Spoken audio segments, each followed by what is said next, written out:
Mesdames, messieurs, j'espère que vous allez tous très bien. On se retrouve aujourd'hui pour une nouvelle critique. La première d'un univers, c'est peut-être une critique historique pour la chaîne. Peut-être que voilà, on est sur la critique de ce qui pourrait être l'Iron Man en 2008 du côté de chez DC. Oui, on parle du premier film de l'univers DCEU. Il s'agit de Superman. Vous le savez, j'ai déjà eu l'occasion de découvrir les 30 premières minutes grâce à la Warner. J'ai eu vraiment beaucoup de chance, j'ai adoré ce que j'ai vu. Vous le savez, j'ai passé un très bon moment devant, vous êtes déjà prévenus. J'étais vraiment quelqu'un qui a adoré la promo du film, j'ai adoré les trailers, j'ai adoré l'ambiance, bref, j'attendais vraiment beaucoup ce film Superman. Et aujourd'hui, j'ai enfin vu ce projet que j'attends depuis presque maintenant, ouais, ça fait 12 ans, il était sorti je crois en juin, Man of Steel 2013. Donc ouais, ça fait presque 12 ans, même plus, que j'attends ce nouveau film Superman. Et aujourd'hui, je peux enfin vous délivrer mon avis. Les amis, tout n'est pas parfait, mais je pense que l'essentiel est là. Découvrez mon avis sur Superman sans spoiler, le tout premier film du DCU. N'hésitez pas à le petit like, le partage et l'abonnement, et on en parle dès maintenant.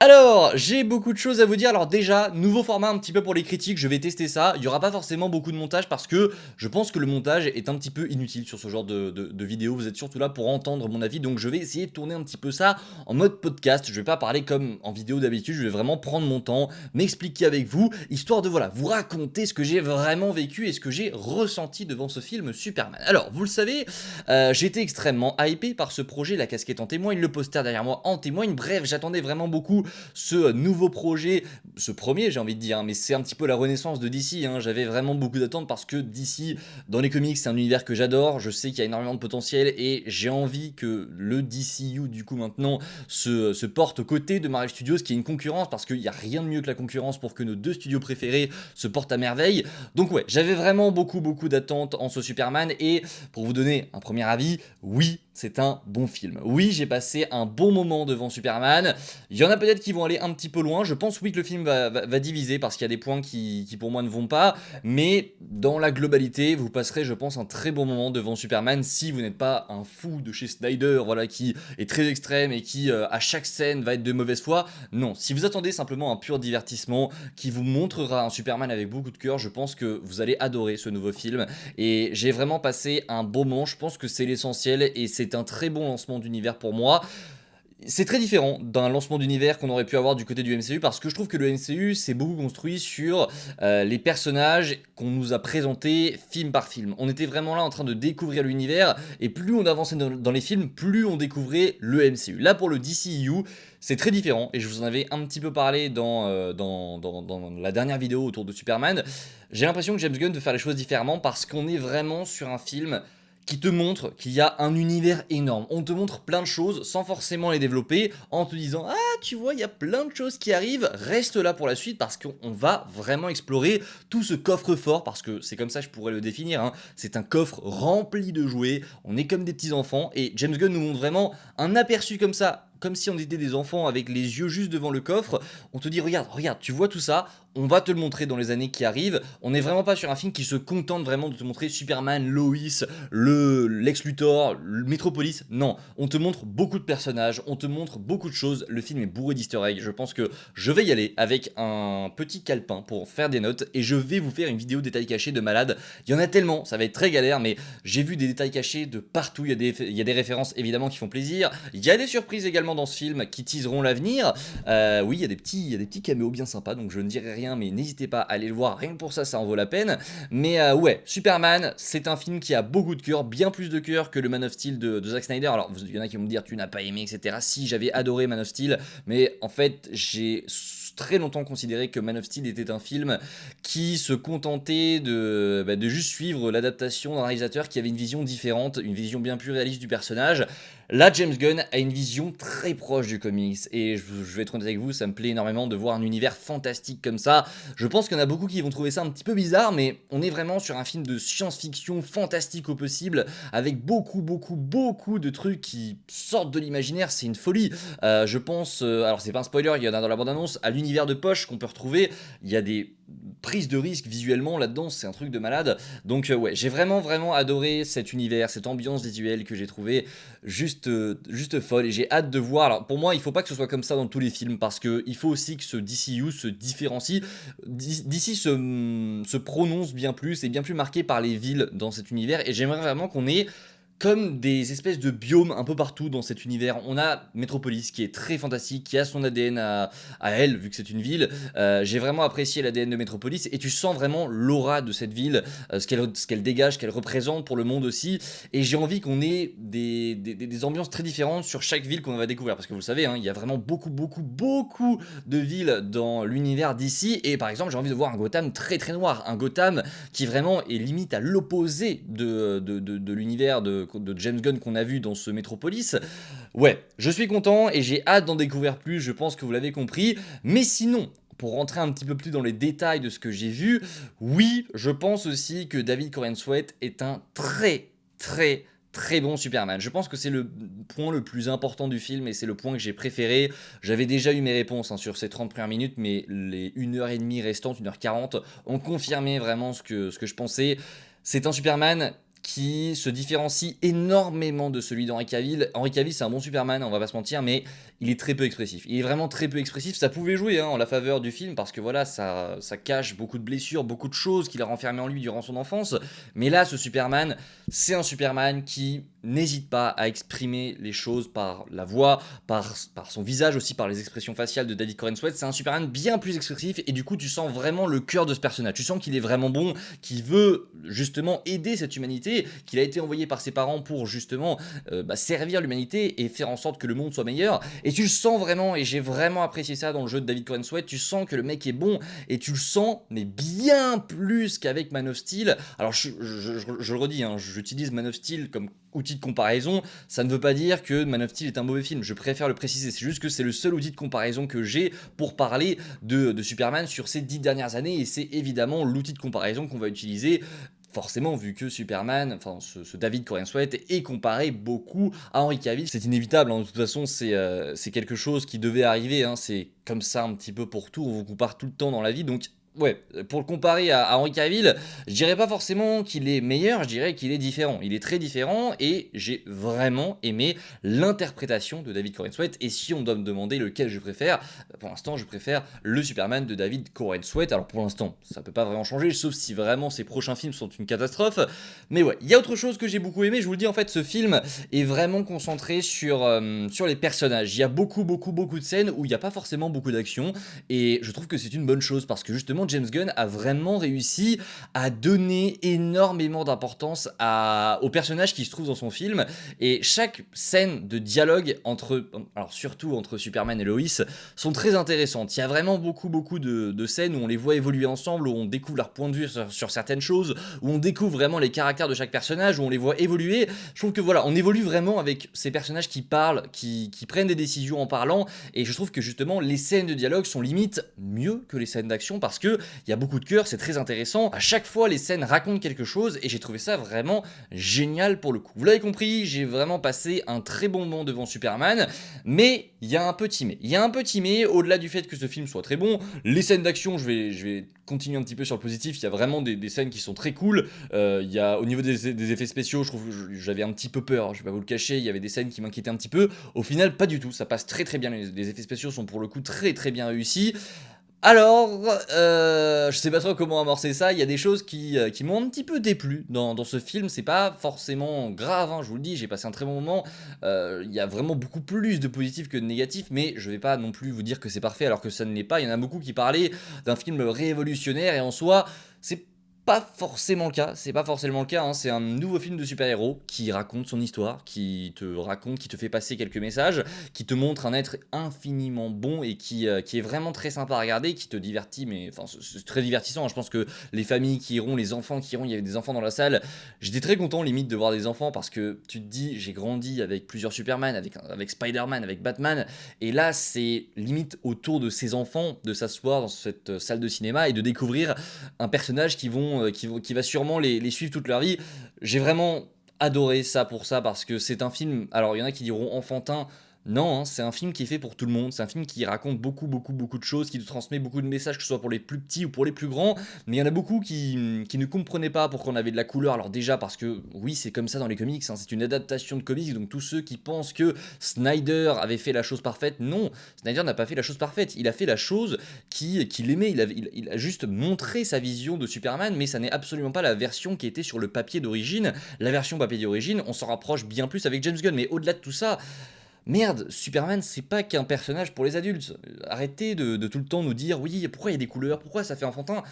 Bah parce que c'est aussi fait pour les enfants en fait. C'est aussi fait pour les enfants. Si vous êtes fan de Superman, c'est qu'à un moment donné, votre père ou vos parents, ou je sais pas moi, votre tata, j'en sais rien, n'importe qui, vous a emmené dans une salle de cinéma, vous a montré des super-héros remplis de couleurs. Et c'est grâce à ça justement que vous êtes aujourd'hui là, fan de Superman. Faut pas l'oublier aussi, hein. C'est aussi pour les enfants, pour que eux aussi puissent grandir et montrer à leur tour à leurs enfants ce magnifique super-héros. Voilà, pour toutes les personnes qui ont peur de ça, oui, Superman, c'est un film avec beaucoup de cœur, qui raconte beaucoup de choses et qui va plaire aux petits comme aux grands. Maintenant, si je dois donner un petit peu de points négatifs, alors rien de grave, je vous préviens, hein, je dois dire que la photographie, les couleurs du film, alors je vous le dis, il y a beaucoup de couleurs, c'est très bien, mais la photographie de certains plans, j'aime pas beaucoup. J'aime pas beaucoup, il y a des scènes, notamment au soleil, qui me gênent un petit peu. Alors quand on est hors de métropolis, je trouve que ça va. Et quand on est de nuit aussi, je trouve que il y a des plans très intéressants. Et je trouve que là, la couleur marche très bien. Il y a des plans qui sont très beaux. Il y a notamment deux grosses scènes dans des endroits sombres. Une qu'on a vu dans le trailer où il y a une espèce de truc bizarre en fond. Je ne vais pas dire de quoi il s'agit, mais voilà. Il y a une scène là de nuit entre Superman et Lois qui est très bien. Et il y a une scène dans un endroit très sombre, c'est l'univers de Poche, qui lui aussi est qui elle aussi est très cool. Donc là, à ce niveau-là, quand c'est de nuit, je trouve les scènes très belles.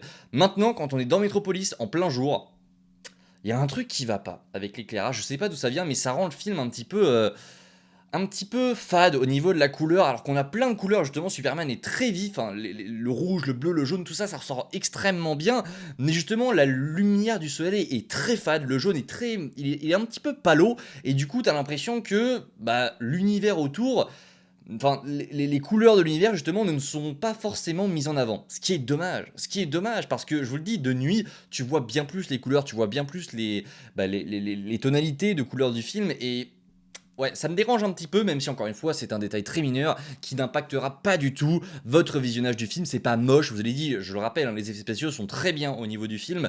Vous n'avez pas de quoi vous inquiéter, vraiment, les effets spéciaux sont, je trouve, parfaits. Ensuite, il y a un autre point qui me dérange un petit peu, c'est au niveau de Lex Luthor. J'aime beaucoup Nicolas Hoult. Il y a pour moi vraiment un très bon jeu derrière. Enfin, vraiment, l'acteur a fait un très bon taf sur Lex. Et j'ai beaucoup aimé. Alors, vous voyez, on parle de points négatifs, mais je soulève aussi des points positifs qui me reviennent à l'esprit au moment où j'en parle, hein. C'est aussi ça, parler comme ça librement du film. Mais je trouve que Lex est très bien réussi parce qu'on a enfin un Lex complètement dingue. Ce mec est complètement dingue. Je trouvais que la version de Snyder était assez stratégique, mais il n'était pas dingue non plus de Superman. Il n'était pas dingue de Superman en mal au point où on en est avec Lex. Lex, le mec a engagé. Alors je ne vais rien dire, je ne vais rien dire. Mais tu vois un moment, pour pas spoiler, je vais dire singe. Il y en a qui comprendront, mais ce moment-là du film, tu sens à quel point le mec rage. Il y a une scène où Superman est presque KO. Tu vois un plan sur lui, mais il est limite en train le mec est limite en train de chialer de joie tellement ça le rend fier. Enfin, tu sens vraiment toute la haine qu'il a autour de ce personnage et tu sens à quel point il est motivé. C'est sa seule ambition. Il n'avance que pour ça. Et c'est peut-être ça que je vais reprocher aussi à ce Lex Luthor, bien qu'il soit complètement frappadingue de Superman. Et ça, je trouve que c'est génial. Il n'a pas forcément de quête. Il n'a pas forcément d'objectif. On te présente le personnage comme un personnage qui n'aime pas Superman, mais il n'a pas forcément d'autres ambitions. Et je trouve qu'on aurait peut-être dû en faire un petit peu plus autour de Lex, on aurait dû bien plus le développer. Il a sa Lex Corp, enfin il a la Luthor Corp pour le coup, il a beaucoup de choses autour de lui, mais tu développes pas forcément le personnage. Tu comprends que c'est un connard fini, tu comprends qu'il a la haine autour de Superman, mais il a pas forcément d'ambition, il a pas forcément de développement, et je trouve ça un petit peu dommage. Alors, on est sur le début de son univers, voilà, on est au tout début du DCU, donc ça reviendra, Lex reviendra, je pense que c'est une évidence, hein, on peut pas s'arrêter là, mais ouais, il est diabolique, je pense que c'est le mot, il est diabolique, mais j'aurais aimé qu'on en fasse un petit peu plus. Je pense que j'ai à peu près tout dit pour les points négatifs, donc vous voyez à quel point il n'y a pas grand chose, il y a vraiment pas grand chose. Je vous l'ai dit en fait, ce film, j'en attendais peut-être un tout petit peu plus, il n'y a rien de spécialement dinguissime dans le film. C'est simple en fait, ce Superman fait exactement ce que j'attendais de lui. Il fait exactement ce que j'attendais de lui. Il n'a pas forcément de grandes surprises au niveau de son scénario, il n'a pas forcément énormément de choses en plus. Enfin voilà, il n'a pas ce petit truc qui fait que c'est un chef-d'œuvre, mais c'est un très bon film de super-héros et honnêtement, je pense que c'est ce que j'attendais de ce Superman. J'attendais pas qu'il soit exceptionnel, hein. Les bandes annonces ne l'ont pas vendu comme un chef-d'œuvre absolu, mais ouais, j'ai passé un très bon moment. Alors si, j'ai peut-être un dernier point négatif à donner, c'est qu'il y a vraiment beaucoup de choses. Il y a vraiment beaucoup de choses à l'écran. Il y a vraiment, en 2h10, tu dois avoir vraiment... il y a au moins ouais, 15-20 personnages qui ont une importance. Et donc, il y a quand même... ouais, ça fait beaucoup. Je trouve que ça fait beaucoup. Il y a des personnages qui sont un petit peu en retrait, même si il y en a qui ont une importance que je n'aurais pas forcément soupçonnée. Et j'avais un petit peu peur de ça, notamment autour du Daily Planet. Le Daily Planet, il y a un personnage que j'ai adoré et qui... Alors, que j'ai adoré. Il y a Jimmy, c'est Jimmy. Voilà, Jimmy, j'ai adoré le personnage. Je tourne autour du pot comme ça, c'est Jimmy. Jimmy, j'ai vraiment kiffé le perso. Il sert beaucoup à l'intrigue, on va pas se mentir, hein. Il est un petit peu l'espèce de copilote hein, de Lois Lane. Mais on n'a pas vraiment de scène de. Alors, il y en a une, hein, c'est celle qu'on a vue dans la bande-annonce, de scène de cohésion entre justement Clark et Jimmy, alors que justement, ces deux personnages sont censés être ensemble. J'aurais, voilà, aimé un petit peu plus de Clark pour qu'il ait un petit peu plus d'interaction avec le Daily Planet, pour qu'il ait un petit peu plus d'interaction avec le monde qui l'entoure, avec Metropolis. Non, on voit beaucoup Superman. Et j'ai un dernier point positif encore à donner, comme quoi on en retrouve hein, quand on en parle. Je dirais voilà, il y a beaucoup de personnages. Pour Jimmy, je trouve très cool qu'il soit aussi important, mais j'aurais aimé qu'il y ait un petit peu plus de scènes entre lui et Superman, et Clark plutôt. Il y a beaucoup de personnages. Et donc, ouais, au niveau de la Justice Gang, notamment, avec Guy Gardner, j'ai adoré Guy Gardner. Je retrouve plein de choses à dire en même temps que je parle, mais Guy Gardner, les gars, c'est le GOAT de ce film. J'adore ce personnage, j'ai tellement hâte de le retrouver. Nathan Fillion, c'est un mec que j'adore. Je pense que Nathan Fillion, je le rencontre, je fais tout pour que ce soit mon pote, ce mec, parce que c'est vraiment un mec qui a tout compris. Enfin, j'adore ce gars. J'ai adoré Guy Gardner. Il y en a beaucoup qui disaient, ouais, il a une coupe de merde. Alors, c'est comics accurate, on va pas se mentir, mais tu sens son caractère de merde, tu sens que c'est un connard fini, mais qu'il a quand même un bon fond, voilà. Il a de l'ego, on va pas se mentir, mais j'adore ce personnage, je pense que vous allez l'adorer. Mister Terrifique, il est cool, mais il est pas non plus sensationnel, on va pas se mentir, il est pas non plus hyper développé, il sert presque à rien, on va pas se mentir, enfin, presque à rien. Il aide beaucoup, il est là pour débloquer certaines situations, mais en soi, il est juste là en fond, en filigrane, et au girl, ouais, au girl, ça sert vraiment à rien. Donc ouais, beaucoup de personnages, pour au final pas grand chose. Je pense aussi que ça vient surtout de la volonté de James Gunn de nous introduire pas mal de choses pour la suite justement de cet univers. On sait que voilà, Guy Gardner et Hawkgirl, on les retrouvera du coup dans Peacemaker saison 2. Donc ouais, je pense qu'on pose aussi beaucoup de pions pour la suite, donc faut pas tout voir non plus de manière négative là-dessus. Voilà, je pense aussi en point négatif que Superman se fait beaucoup trop casser la gueule. Voilà, je le dis, il y en avait beaucoup qui avaient peur comme quoi, oui, James Gunn, c'est un mec qui est là pour ridiculiser Superman. Il le ridiculise pas, mais il souffre beaucoup. Beaucoup, et je trouve que par rapport aux scènes de gloire qu'il a justement dans ce film, ça fait peu en fait. On a beaucoup de scènes où Superman se fait mais fracasser la gueule, mais tout au long du film, pendant 1h45, Superman se fait mais envoyez balader, vous n'avez jamais vu Superman autant souffrir. Et c'est peut-être un petit peu trop parce que t'as des scènes où il se fait mettre par terre dans un stade, je n'en dirai pas plus, tu te dis, tu peux pas résister un petit peu plus que ça, il se casse beaucoup de choses. Donc ouais, j'ai trouvé que c'était peut-être un petit peu trop, et par rapport justement aux scènes de gloire qu'il a juste après dans le film, c'est pas forcément quelque chose que j'ai apprécié, parce que pour moi on doit avoir un juste milieu. C'est bien qu'on montre Superman avec des failles, que ce soit au niveau de sa psychologie, au niveau de son personnage, mais aussi physiquement, c'est bien qu'on le voit souffrir, parce que justement ça n'a pas d'intérêt de mettre un personnage qui est parfait, qui est imbattable, ça n'a pas de sens, mais il faut aussi qu'on ait un juste milieu entre justement le Superman qui se fait péter la gueule, et le Superman qui défonce de la gueule. Parce que là pour le coup, on a beaucoup de Superman qui se fait fracasser, mais le reste, je dirais qu'il y a beaucoup de scènes à la fin très cool, mais c'est pas, on aurait dû en avoir un petit peu plus selon moi. Voilà en gros ce que je pouvais vous dire sur la partie non spoil de Superman. Vous l'avez compris, c'est un film que j'ai vraiment apprécié, qui a quelques défauts. J'ai parlé beaucoup des défauts, mais vous l'avez vu, c'est des défauts mineurs. C'est la colorimétrie du film sur certains plans, c'est le fait que Lex n'ait pas forcément de but, mais je vous l'ai dit, j'ai adoré le personnage, donc ça ne va pas vous déranger. C'est vraiment là un détail d'une personne qui va voir beaucoup de films au cinéma. Donc voilà, c'est que des détails techniques, mais ça n'en tâche pas du tout l'histoire. Il y a quoi d'autre, je ne m'en souviens même plus. Il y a le fait que Superman n'ait pas beaucoup de gloire, et le fait qu'il y a un petit peu trop de personnages, mais je vous l'ai dit, c'est pas forcément un point négatif. Mais le reste, le film a beaucoup de cœur, le film est je trouve voilà, exceptionnel dans ce qu'il entreprend et dans ce qu'il essaye de faire justement au niveau du cœur, de ce qu'il raconte. C'est vraiment un film avec beaucoup de cœur qui va vous procurer je pense beaucoup d'émotions.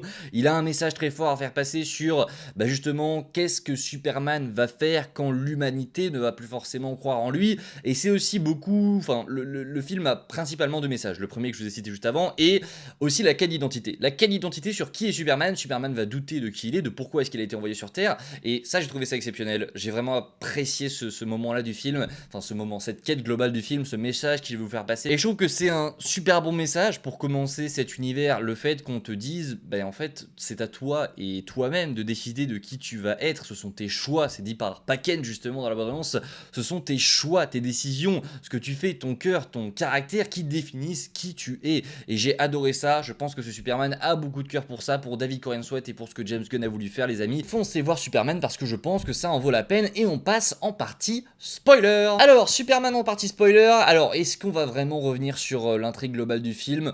Pas forcément, il y a quelques petits détails à relever. Déjà, Ultraman, oui, Ultraman c'est David Corenswet, c'était l'une des hypothèses que je vous avais faites et voilà, c'était je pense l'hypothèse la plus logique, hein. Ça avait été à moitié confirmé par James Gunn qui nous avait dit que oui, c'était une tentative de Lex de recréer un clone de Superman. Quand tu comprends justement que la forteresse de solitude s'ouvre devant Lex comme ça et qu'on te donne pas forcément d'explication et qu'il y a Ultraman à côté de lui, tu comprends très vite que oui, justement, c'est David Corenswet sous le costume. Donc ça marche évidemment. Il a bien une tête de gogol, donc j'ai hâte de voir ce qu'il va faire de cet Ultraman, même si je pense qu'on ne va pas le revoir, mais à mon avis c'est pas la première tentative, hein, et ce sera pas la dernière non plus de Lex de recréer un clone de Superman. Ça reviendra, ça c'est une évidence, et pourquoi pas avoir un Bizarro par la suite, on verra. Mais ouais, j'ai kiffé ce petit reveal, même si évidemment je m'y attendais. On a des petites surprises dans ce film, deux que j'ai retenues, hein. On a quelques surprises plutôt sympathiques.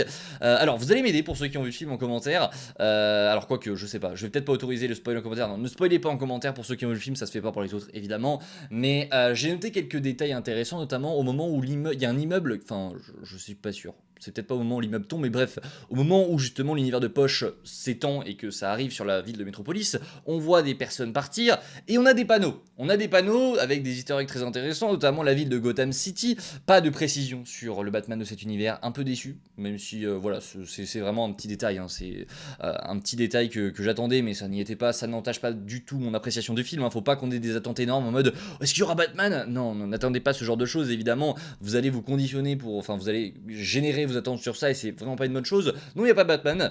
Alors, concernant ça, quoique, il y avait eu une musique autour de Superman qui est sortie, je ne l'ai pas entendu du tout. Il y a une musique, je peux pas vous la mettre parce qu'elle est copyright, je me suis même fait copyright sur Instagram, donc c'est terrible. Il y a une musique qui ressemble étrangement au thème de Robert Pattinson, je vous le dis. On en fera une vidéo dans quelques jours. Mais il y a une musique qui ressemble quand même très bizarrement au thème du Batman de Robert Pattinson qui devait se trouver dans Superman, je ne l'ai pas entendu du tout. Donc qu'est-ce que c'est? Je n'en sais rien. Elle a été publiée officiellement, vous pouvez aller la voir, elle s'appelle Superman Track 7. Vous écrivez ça, vous allez écouter ça et vous m'en direz des nouvelles. Parce qu'à mon avis, j'ai vu sur les réseaux que les gens ont commencé à péter un câble parce que oui, ça ressemble vraiment à la musique de Robert Pattinson. On verra, on aura des réponses très prochainement sûrement, mais on en parlera sur la chaîne très vite. Ouais, du coup, petite référence à Gotham City.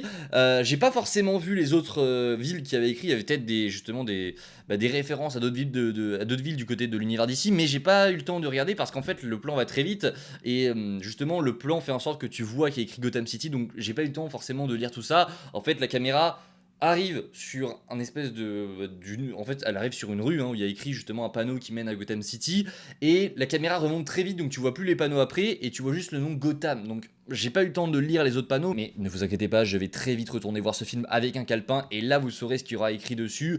Bref, il y avait donc, pour en revenir à ce que je disais de base, deux caméos très intéressants, notamment celui de Peacemaker, qui est très cool, on va pas se mentir, je m'y attendais pas forcément, mais du coup Peacemaker est bien dans le film, pardon, ce qui confirme du coup bien qu'il a rejoint cet univers. Alors comment, pourquoi? Je n'en sais rien. Est-ce que la raison sera donnée du coup dans Peacemaker saison 2 de pourquoi est-ce qu'on est passé du DCEU au DCU? Comment est-ce que ce Peacemaker là qui a eu sa première saison dans le DCU est arrivé dans le DCU? Je n'en sais rien, ça n'est pas expliqué ici dans ce film de Superman, mais j'ai bien peur qu'on n'ait jamais la réponse. James Gunn pardon, avait déjà dit ça en interview, quand on lui avait demandé bah, tu vas faire comment en fait, vu qu'on a vu la Justice League de l'ancien DCU dans la première saison de Peacemaker. Et il a dit bah ça fait partie des trucs que je sais pas comment on va faire. Donc j'ai un petit peu peur au niveau de ça, mais écoutez, Peacemaker ça fait plaisir de le voir, et le dernier caméo, pour être honnête, j'avais totalement zappé le fait qu'on aurait pu avoir Supergirl dans ce film. J'avais totalement oublié ça. Même au moment où on entend la voix justement dans la forteresse de solitude, je n'ai pas pipé un seul instant que ça pourrait être Supergirl. Parce que j'étais dans le film, et aussi je pense parce que j'ai été influencé aujourd'hui, au moment où vous entendez cette critique, par justement cette track set de Superman. Je me dis ça se trouve on va avoir, vu qu'il y a cette musique, ça se trouve on va avoir Robert Pattinson. C'est pas forcément une attente que j'avais, mais je me dis ça se trouve s'il y a un caméo à avoir, ça va être un Batman, quelque chose, j'en sais rien. Il y a une musique très différente de ce qu'on a l'habitude de voir avec Superman, et vu qu'elle était un petit peu sombre, je me suis dit ça se trouve on va avoir, je sais pas moi, soit le Batman de Robert Pattinson pour annoncer la fusion, soit le Batman du DCU du coup. Et en fait, bah oui, Supergirl, c'était une évidence. Supergirl, Millie Alcock qui fait ses débuts ici complètement bourrée. Elle est complètement bourrée. Elle arrive, elle est complètement bourrée, elle récupère Crypto, elle se casse, mais elle est là, en costume. Alors tu vois pas la cape, tu vois juste que du coup elle a le costume, les bottes, et elle a un manteau par-dessus.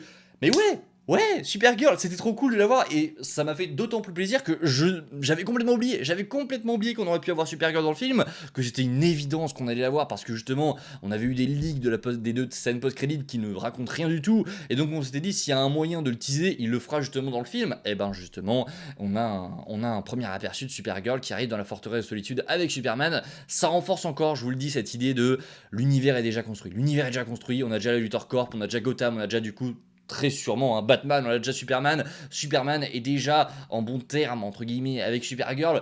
Ouais, ça fait plaisir, j'ai vraiment kiffé Millie Alcock, je suis déjà convaincu qu'elle va être exceptionnelle dans le rôle. J'ai hâte de voir Supergirl Woman of Tomorrow, quoique non, c'est Supergirl maintenant, le film a été renommé. Les amis, voilà, pour la partie spoiler, je vais pas rentrer plus dans les détails, je pense que j'ai tout dit dans la partie no spoil, mais sinon oui, on peut parler des deux scènes post-crédit. Voilà, rien à dire de plus, on a le plan avec Crypto qui fait plaisir, Crypto, Superman sur la lune, référence aux comics, ça fait très plaisir, il est sympathique le plan, et on a la dernière scène avec Mister Terrific et Superman, qui n'est pas vraiment, voilà, on s'en tape un peu. On s'en tape un peu, il y en a beaucoup qui étaient déçus, du coup dans la salle où j'étais, en mode bah du coup ça tease rien pour l'avenir. Oui, faut s'attendre à ça, encore une fois c'est la maladie MCU qui a obligé tout le monde à penser que du coup dans le générique on aurait forcément un teasing pour l'avenir. Non, on peut avoir des scènes juste belles avec Crypto, des scènes humoristiques comme on a eu là, rien du tout aussi, James Gunn l'a dit, ou alors juste des scènes qui sont là pour remercier les équipes, et c'est très bien comme ça honnêtement, c'est très bien comme ça les amis. Au global vous l'avez compris, j'ai vraiment passé un bon moment devant Superman, il fait exactement ce que j'attendais de lui, donc bah voilà, n'hésitez pas en commentaire à me dire ce que vous avez pensé de ce film, et on se retrouve dès demain pour parler sûrement de Superman. Il y a énormément de choses à dire, on va sûrement parler aussi d'Avengers Doomsday, mais voilà, je me rends compte en même temps que je parle que ça se trouve je reviendrai dans 10 ans, peut-être qu'il y en a il y en a certains qui reviendront dans 10 ans sur cette chaîne pour voir la critique de Superman, peut-être qu'on aura eu, je sais pas, 3 films Justice League, que le MCU sera encore une fois à son apogée, que le DCU sera également à son apogée, et que je serai là à vous parler de Superman, qui a aussi des images de tournage qui fuitent sur Avengers Doomsday, mais dans 10 ans on aura déjà vu tout ça les amis. C'est exceptionnel, je suis très content d'être sur YouTube pour vous parler de tout ça parce que c'est un rêve ultime et je suis très content de ça. Merci de me suivre parce que c'est vraiment exceptionnel et j'ai très hâte de vous retrouver pour la suite de ce DCU. La première étape est très validée et on se retrouve le mois prochain pour parler du deuxième projet, à savoir Peacemaker saison 2. Alors troisième projet, il y a eu Creator Commandos, mais en gros c'est vraiment le deuxième projet qui arrive. Les amis, allez voir Superman, c'était exceptionnel, j'abuse peut-être mais c'était vraiment très bien et je pense que ça satisfera vos attentes les amis. On se dit à la prochaine. C'était Spidey, prenez soin de vous, vive Superman, vive les couleurs, vive le cœur qu'a apporté ce film, je pense qu'il va plaire, et on se dit à très vite, ciao tout le monde.